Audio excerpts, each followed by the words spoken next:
programa Diversidade, uma parceria da TV PUC de São Paulo com o Conselho Regional de Psicologia de São Paulo. Para este programa, vamos conversar sobre o preconceito com que a sociedade trata aquelas pessoas que escolheram um caminho diferente, o caminho da homossexualidade. E um momento até que é propício, porque o Carnaval está aí, e esta festa foi um dos primeiros momentos em que a homossexualidade pôde ser assumida em público. Mas não vamos confundir essa exposição pública da homossexualidade com aceitação, porque passados os dias de folia, o preconceito e a discriminação voltam como eram antigamente. Para a psicologia, o tema é tão polêmico como é para outras áreas profissionais que lidam com ele. Apesar de estarmos no terceiro milênio, entrando no século XXI, apesar dos muitos avanços que tivemos no trato com essa questão, ainda persistem pessoas que tenham a entender a homossexualidade como um desvio comportamental. Por este motivo, em março de 99, o Conselho Federal de Psicologia editou a Resolução 0199, que proíbe o psicólogo de considerar a homossexualidade um desvio, uma doença, uma perversão. Assim, os psicólogos passaram a ter, por parte dos conselhos de psicologia, um posicionamento bastante claro com relação a este tema. E este assunto, essa resolução, foi talvez das mais recentes resoluções do Conselho Federal, aquela que mais trouxe uma movimentação entre os psicólogos e destes com a sociedade. E é por este motivo que estamos também aqui hoje para conversar e debater mais sobre este assunto. Para este bate-papo, convidamos Yara Sayão, psicóloga do Serviço de Psicologia Escolar da USP e integrante do GTPOS, o Grupo de Trabalho e Pesquisa em Orientação Sexual. Temos aqui conosco André Fischer, jornalista, diretor do Mix Brasil e responsável pela coluna GLS da Revista da Folha. E estamos também com Ana Bock, doutora em Psicologia Social, diretora da Faculdade de Psicologia da PUC de São Paulo e presidente do Conselho Federal de Psicologia. André, a gente está começando essa conversa falando que tem ainda um preconceito com relação às pessoas que assumem essa opção pela homossexualidade. Existe esse preconceito de uma forma ainda grande? Como é que você percebe isso? Eu acho que o preconceito ele existe ainda grande, mas eu acho que já tem evoluções hoje em dia onde os homossexuais conseguem viver com maior liberdade, podendo se expressar, assumir a sua opção com maior liberdade.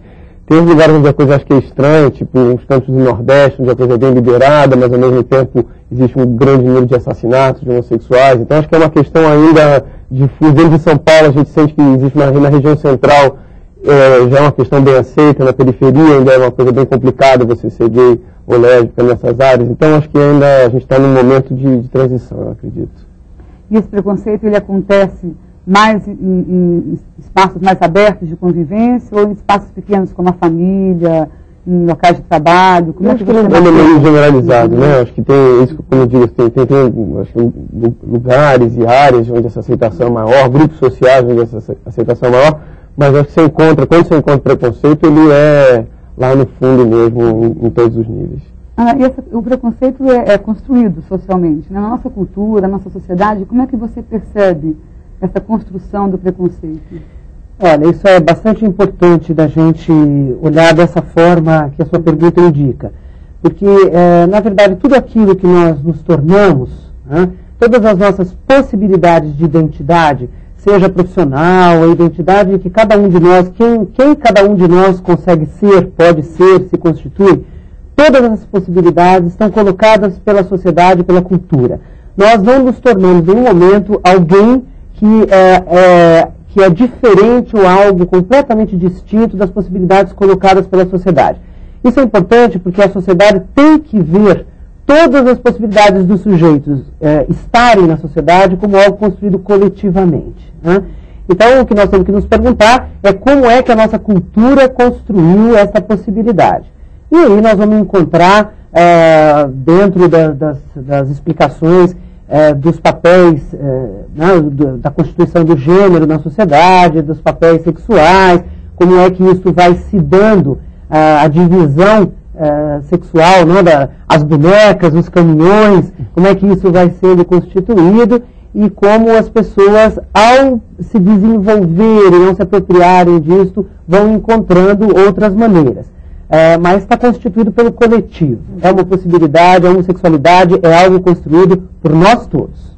E quando a Ana coloca essa construção, remetendo ao que você estava falando antes, André, nós estamos num país de desigualdade social bastante marcante, né?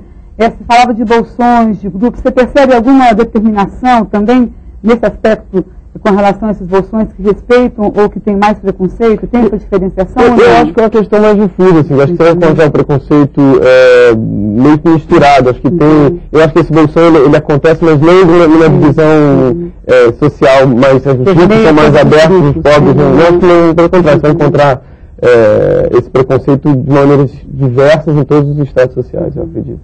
E tem alguns espaços da sociedade, como a escola, por exemplo, é um lugar que, a princípio, ele é pensado para ajudar as pessoas a conviverem e respeitarem a diversidade. Isso talvez fosse o que formasse o cidadão do jeito que a gente imagina que a escola poderia formar. Yara, você acha que na escola, hoje em dia, de um modo geral, ela está conseguindo lidar com essa diversidade de uma forma acolhedora ou também lá se repete, se perpetua esse comportamento mais preconceituoso? Olha, eu acho que ainda tem comportamento preconceituoso na escola. Quer dizer, muitos pais têm esse temor, mas se o professor é homossexual, isso vai influenciar meu filho, vai determinar, vai... Acho que ainda tem, né? Afinal, essa geração toda que hoje dirige escolas, coordena a escola, ensina nas escolas, foi constituída num coletivo preconceituoso, né? Então, isso não tem... Agora, eu acho que está em processo de mudança, né? Está mudando aceleradamente. Eu acho que as novas propostas todas, né, que colocam os mais diferentes matizes, mas escola, lugar de aprender, de viver cidadania, né, então tá lidando com todas as diversidades, todas, né, de classe, de gênero, de opção, de tudo, né, e também essa questão da atração sexual, é algo que se coloca, que está presente na escola, e que eu acho que, né, como a Ana falou, quer dizer, tem a ver com o coletivo, tem a ver com uma questão cultural, tem a ver com a escola, não tem como, tem a ver com a educação, tem a ver com a escola, né? Então acho que é um lugar fundamental que a gente tem que estar pensando mesmo como aí se produzem coisas, né? Muitas vezes aí se constrói, se engendram preconceitos, começa-se uma atribuição, uma discriminação na escola, né? Com um molequinho pequeno que já estão olhando para ele, falando ele não gosta disso, não gosta daquilo, será que tem uma coisa errada, vamos ver, né? Patologizar diferenças, né? Preferências, jeitos de ser. Então eu acho que a escola tem um lugar central mesmo nessa construção, né? Agora, um outro espaço também que acaba tendo um lugar importante é a mídia, que lida com questões comportamentais do cotidiano de forma clara, direta, e também nas novelas, em programas, de uma forma um pouco mais, né, não tão direta assim. Como é que vocês percebem, né, o papel que a mídia está assumindo hoje com relação a este tema? Você tem alguma coisa, Ana, nesse sentido para... Olha, eu penso que a mídia, ela é difícil quando a gente fala da mídia em geral, né? Porque nós temos uma diversidade muito grande de tipos de programa, de nível, de cultura sendo expressa pela mídia.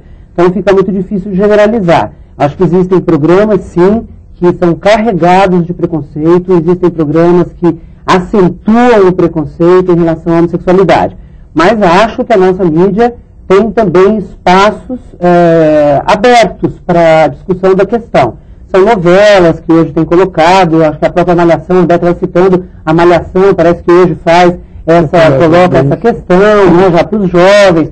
Então, eu acho que assim, a gente tem, sim, na nossa mídia, a abertura para a questão. Está colocada a questão. Obviamente, está colocada de uma forma que uns vão dizer assim, isso é um absurdo, está pondo aí exatamente para aprender que não é para ser assim. Outros vão dizer, não, imagina, está colocado aí como uma possibilidade.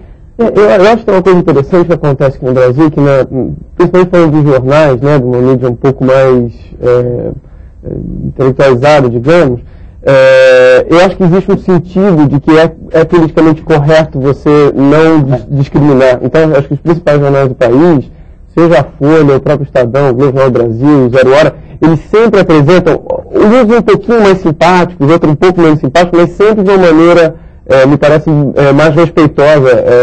Eu lembro quando eu comecei a escrever nos anos 90, tinha uma coisa, até o Jornal da Tarde, era proibido falar a palavra lésbica, que eles achavam de mau gosto. Aí hoje em dia isso não existe mais. Eles falam abertamente, falam do tema sempre de uma maneira até um certo ponto simpática, eu acho, a questão homossexual. É verdade, tem razão. Só você pegar o tipo de personagem onde a homossexualidade está colocada. Não são personagens que as pessoas têm raiva, não são personagens que as pessoas não gostam, são personagens simpáticos ao público. E isso significa que está colocado de uma forma positiva. Exceções feitas nos programas humorísticos, né, que vem sempre... Mas aí todas as questões são colocadas de uma forma preconceituosa, não sei se a gente poderia dizer que o cômico é preconceituoso. Como que é livre? Agora, que daí que eu que acho que preocupa é, de novo, quer dizer, mesmo a TV não se propondo a ser um meio educativo, é entretenimento, mas ela é assistida por crianças. Talvez a maioria, não sei, dos espectadores sejam menores. E aí, de fato, criança ainda não consegue, não tem aparato cognitivo para entender a ambiguidade, a ironia, né, o cinismo. Então, é literal, né, vê o que vê. Então, vê o quê? Um cara sendo humilhado, discriminado, tira sarro. Então, quer dizer, é complicado, né, assim, eu acho que é algo que, quer dizer, não é à toa que a mídia também em questão. Eu acho que ela está reconhecendo a responsabilidade que ela tem, inclusive, né, pressionada por um lado, assumindo por outro. Acho que está um jogo interessante, porque mesmo não pretendendo algumas coisas, o efeito, às vezes, é complicado.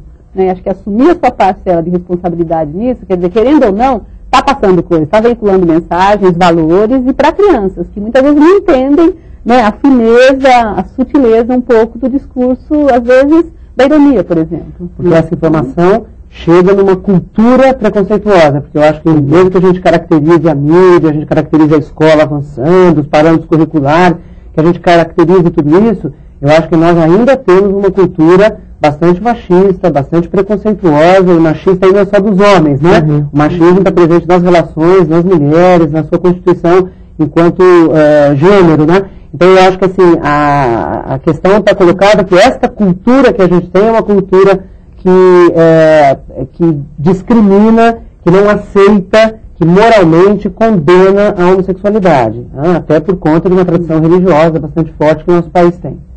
Agora, a gente sabe, você mesmo citou a questão das lésbicas, quer dizer, tem grupos femininos e grupos masculinos, né? Você percebe diferença na questão do preconceito que a sociedade tem, André? Ou você acha que esse preconceito atinge de forma homogênea? Eu acho que as lésbicas elas acabam sendo menos visíveis e talvez por isso sofram menos na pele o preconceito. Até porque a própria atitude do homossexual masculino é mais aberta, estão em bares no meio da rua e tal, isso é um comportamento que você não observa muito, em geral, com as lésbicas, homossexuais, as mulheres, né? Então acho que por isso elas, óbvio que elas vão sofrer um preconceito, talvez até experimentar ele de uma maneira mais radical, porque tem uma dificuldade talvez ainda maior de estar expressando publicamente a sua orientação sexual, mas de uma certa maneira eu sinto as mulheres um pouco protegidas do preconceito ali de tomar coió na rua, esse tipo de coisa. Acho que é mais difícil estar acontecendo com as mulheres, né? Mas por outro lado, lógico, é mais difícil para elas também estarem se expressando mais abertamente, né? Acho que tem uma outra coisa, um outro elemento, que é os homens estão mais organizados, né? Os movimentos de homossexuais, em geral, aglutinam homens e mulheres, mas os homens militam mais, estão mais ativos, né? São mais os movimentos internacionais, você tem a liderança, em geral são homens, né? Isso também os coloca numa posição de poderem se expor mais, a militância deles envolve a exposição. Bom, Ana introduziu a questão da organização, acho que isso nos remete ao segundo bloco de discussão, então a diversidade vai fazer um pequeno intervalo e volta já para continuar conversando sobre orientação sexual e preconceito. Fique conosco.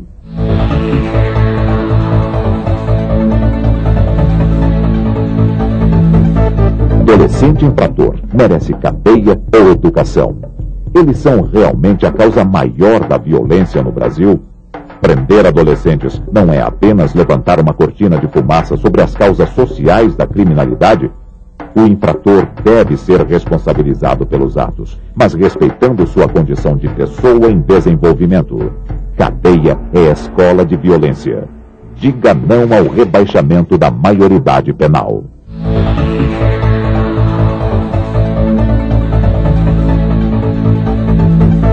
Estamos de volta com Diversidade, uma parceria do Conselho Regional de Psicologia de São Paulo e a TV PUC de São Paulo. Nosso tema da conversa de hoje é orientação sexual e preconceito. André, a gente terminou outro bloco falando dessa organização que começa a ter também nesse campo, né? Como é que você vê essa organização? São muitos grupos, estão espalhados pelo Brasil, estão localizados? Você começa a ver esses grupos pipocando no Brasil inteiro, né? Em cidades pequenininhas, no interior, no Agreste, que já tem seus grupos deles. Em geral são grupos bem pequenos, né, compostos por 2, 3, 4, 5, 6 pessoas que começam a se aglutinar ali, né, para poder combater, né, uma coisa mais de apoio mesmo, de autoajuda, para poder combater o preconceito nessas pequenas comunidades onde ele tem surgido, ou nas maiores cidades, como São Paulo, Rio, que tem vários grupos, né, que começam a ter uma expressão política maior, né, mas é um movimento que está conseguindo se organizar. A gente aqui em São Paulo teve uma parada com 120 mil pessoas, que aconteceu muito fruto de uma coisa que eu acho que estava reprimida de todo mundo, querendo que isso acontecesse, mas só foi possível porque começou a haver uma organização, né, de uma série de grupos que começaram a se encontrar antes e preparar essa parada para que a população realmente pudesse estar vindo. Então, acho que o movimento gay no Brasil está ganhando uma força de expressão. Teve um episódio agora uma questão da aprovação da lei contra a discriminação em Belo Horizonte, que estava quase para dançar e que foi por uma pressão dos grupos organizados que a lei conseguiu ser, pela primeira vez, foi realmente uma lei que foi aprovada por uma pressão dos grupos. Então acho que o movimento está uma multa para quem tiver... que estabelece uma multa para os estabelecimentos comerciais que discriminarem casais homossexuais, né? Ela é bem específica. Uma multa significativa. Então, ela varia entre 5 e 10 mil reais, né? Dependendo da cidade. Mas é uma coisa que acho que é um caminho que eu acho melhor, que é assim, olha, quer ter preconceito, quer, então vai pagar caro por isso, né? Eu acho que é a melhor maneira de convencer as pessoas a não terem preconceito. Nessa linha de iniciativas que vão tentar combater esse preconceito, também no campo da legislação ainda, o Conselho Federal de Psicologia fez aquela resolução, né? Como é que você percebe o impacto da resolução entre os psicólogos, na sociedade? O que ela pode ter ajudado a avançar? Olha, foi uma das ações mais impactantes que o Conselho já fez em toda a sua história, né?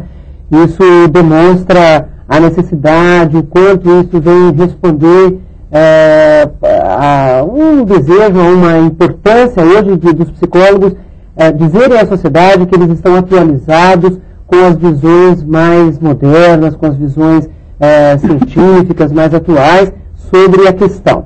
Porque nós temos, né, psicólogos que, ao trabalharem com o sofrimento psíquico, que a homossexualidade ou a heterossexualidade, que a sexualidade em geral envolve, né, a sexualidade na nossa sociedade é ainda uma questão bastante complicada e ela sempre, quando ela é vivida com dificuldade, ela gera sofrimento e os psicólogos então atendem nos seus consultórios, no seu trabalho na escola, em outros lugares, pessoas que têm esse sofrimento pela sua orientação sexual, seja hétero, seja homo, né? Então, nós tínhamos já queixas aparecendo de pessoas que se sentiam pressionadas pelo seu terapeuta para se conduzirem de uma forma heterossexual. E isso foi aparecendo devagar, até que apareceu aí um congresso que prometeu curar, e o movimento, então, gay se manifestou, e o Conselho achou que a melhor forma de responder à sociedade e à categoria sobre essa questão não era exatamente chamando o psicólogo, punindo o psicólogo, porque nós percebemos que não tínhamos criado ainda na nossa profissão uma referência ética adequada. E foi aí que nós passamos então a construir uma referência para que os psicólogos possam dizer que agora eles têm uma conduta esperada na sua profissão, desejada pela sua sociedade.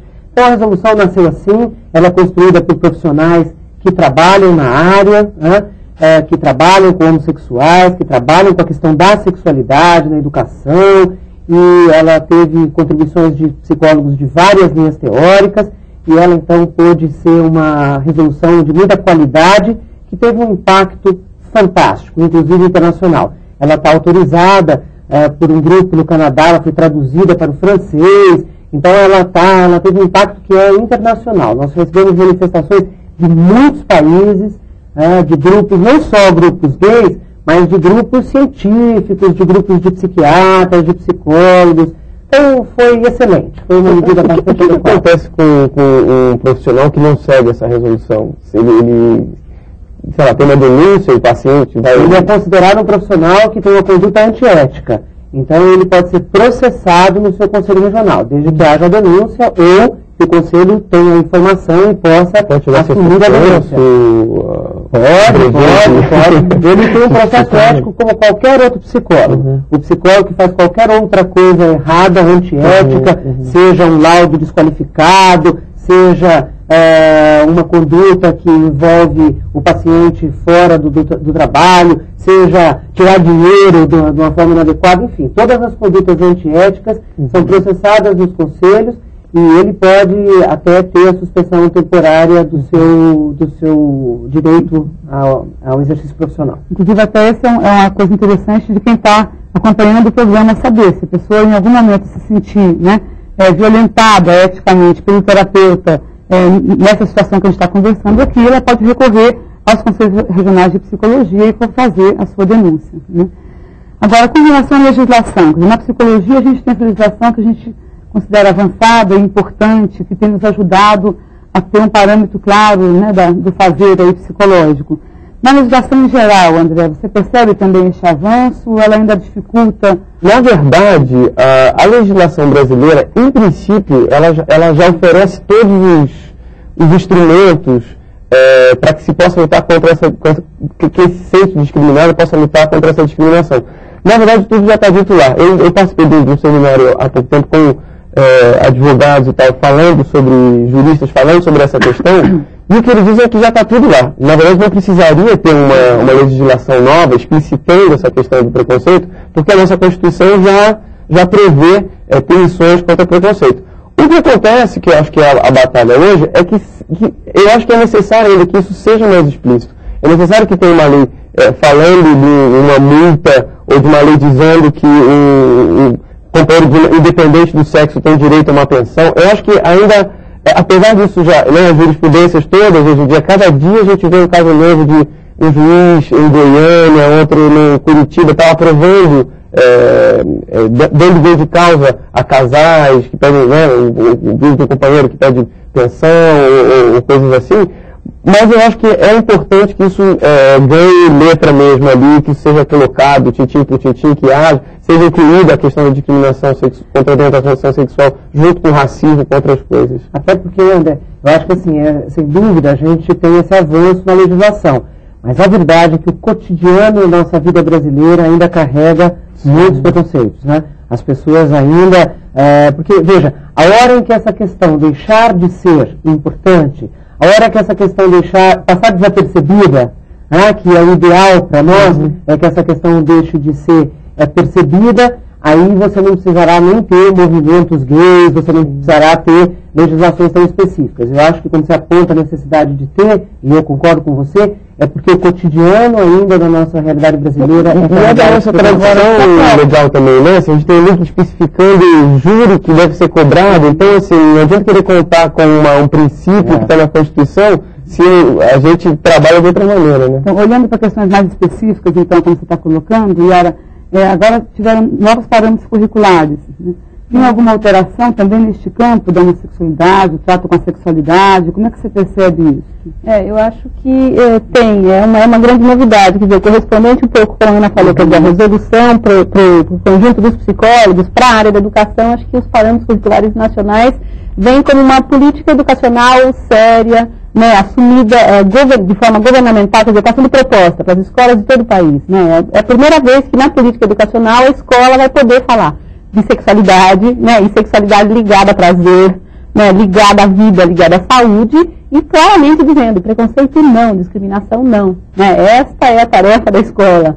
Muito menos ficar se perguntando, mas por quê, mas o que acontece, né, mas está lidando com o coletivo. Então, está evitando, está favorecendo com que essa mentalidade, né, que faz com que adultos tenham atitudes discriminatórias, que isso vá sendo modificado já nas crianças, que elas possam conviver com as diferenças, não só conviver a diferença do outro, mas possibilitar a diferença sua, que esta possa aparecer, surgir e fazer bem, né, para si e para o outro. E que concretamente que o parâmetro muda no cotidiano, porque a aula de sexualidade, como a gente até conversava um pouco antes com professor de biologia, existe há alguns anos. O que ele traz de possibilidade nova no concreto para ficar mais claro? A forma como a questão da sexualidade entrou nos parâmetros, quer dizer, para além das disciplinas clássicas trabalhadas no primeiro grau, no ensino fundamental, né, português, matemática, história, geografia, foram eleitos 6 temas transversais que realmente transversalizam, atravessam as disciplinas tradicionais todas, educação física, matemática, língua portuguesa, e um dos temas transversais é a orientação sexual.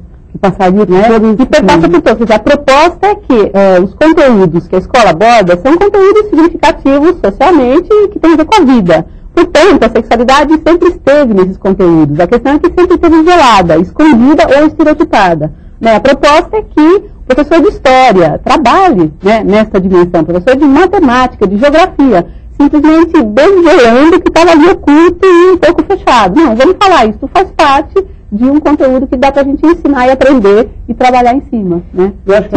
Tirar do tabu, tirar do lindo mesmo essa questão. Ana, só para a gente também ir concluindo, quer dizer, de tudo aquilo que você colocou, fica claro que hoje, provavelmente, então, nenhuma teoria psicológica reivindica mais ter a homossexualidade vista como doença. A gente pode afirmar isso? Podemos. Eu afirmaria isso com tranquilidade, porque depois que nós lançamos a resolução, houve manifestações de todo tipo, de muitos grupos, de muitas pessoas, e nenhuma teoria reivindicou esta possibilidade. A minha teoria acha que a homossexualidade é doença. Não há. Se os psicólogos estiverem justificando a crença de que a homossexualidade é doença pela sua teoria psicológica, isso é incompetência teórica. Porque não há teoria reivindicando isso. Então, eu acredito que quando acontece do psicólogo acreditar na homossexualidade como doença, ele não ter conseguido ainda superar, ele deve verificar se não são as suas crenças religiosas que estão atravessando o seu conhecimento científico. Então, alguma coisa mal resolvida com ele, né? Isso coloca para a gente, pelo menos um dos campos profissionais, de forma bastante clara, né, a posição que a gente pode esperar de todos os profissionais que estão trabalhando na psicologia nesse campo. Né? Então, a diversidade vai ficando por aqui. E eu queria finalizar agradecendo a presença aqui conosco hoje no programa da Yara Sayão, que é psicóloga do Serviço de Psicologia Escolar da USP, do GTPS, que é o Grupo de Trabalho e Pesquisa em Orientação Sexual, do André Fischer, jornalista, diretor do Mix Brasil e responsável pela coluna GLS da Revista da Folha, e da Ana Boca, doutora em Psicologia Social, diretora da Faculdade de Psicologia da PUC de São Paulo e presidente do Conselho Federal de Psicologia. Muito obrigada a vocês três, né? E espero vocês em março, quando a Diversidade volta com um outro programa com o tema Psicologia no Sistema Prisional. Até lá!